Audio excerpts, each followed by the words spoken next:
Greetings, friends. Only 4 hours left of 24. 96 Rocks Foster here. Okay, what did I say last week? I said there would be two deaths.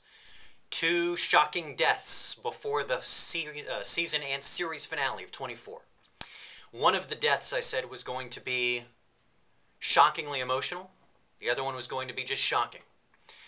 I also said that I hoped one of those two was not going to be Dana Walsh, because I don't think I would have found that either shocking or emotional, and certainly not shockingly emotional. But they went with a twist. Jack was the one who killed Dana. Was that shocking? Somewhat, because maybe you didn't expect him to kill her in cold blood, especially after he lied to Cole earlier in the episode about whether or not he was going to kill her. When he said, I'm not going to kill her, I'm just going to make her think that I will. And Cole's like, oh, okay. Which is kind of funny in itself.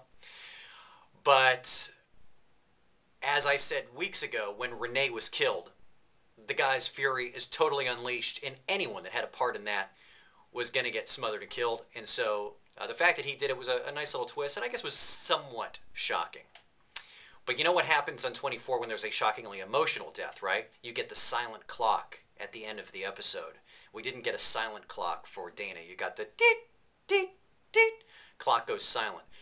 When you see one more death in the last 4 episodes, whatever that shockingly emotional death is, you'll probably see the silent clock. Will it be Chloe O'Brien? That was one of my guesses. Will it be Chloe?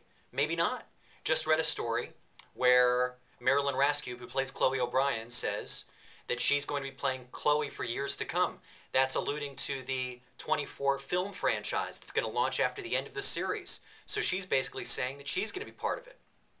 So maybe it's not Chloe that's going to be gone.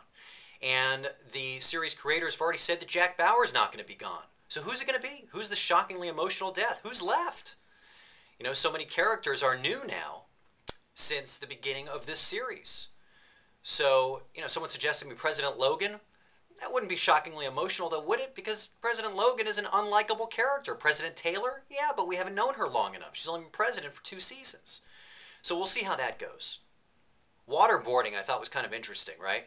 In that most Americans didn't even know what waterboarding was until the Iraq War, and we certainly haven't seen a depiction of waterboarding, a fictional depiction, that I can remember until this on TV. I don't think 24 has done it before this episode, but I don't know. I could be wrong about that. The other thing I want to mention about this episode that I found amusing was when Chloe tells Arlo, when Jack gets back to CTU, make sure he's given a psychological evaluation. And I got to thinking to myself, Jack would rather go in front of a firing squad than have a psychological evaluation. Can you picture Jack Bauer at a shrink? Jack Bauer on the couch. Yes, Jack, tell me your feelings. We are running out of time! Jack Bauer ain't getting in front of no psychologist. Tony Soprano can have a psychologist, but Jack Bauer is not having any shrink. That, my friends, is a promise. Talk to you next week.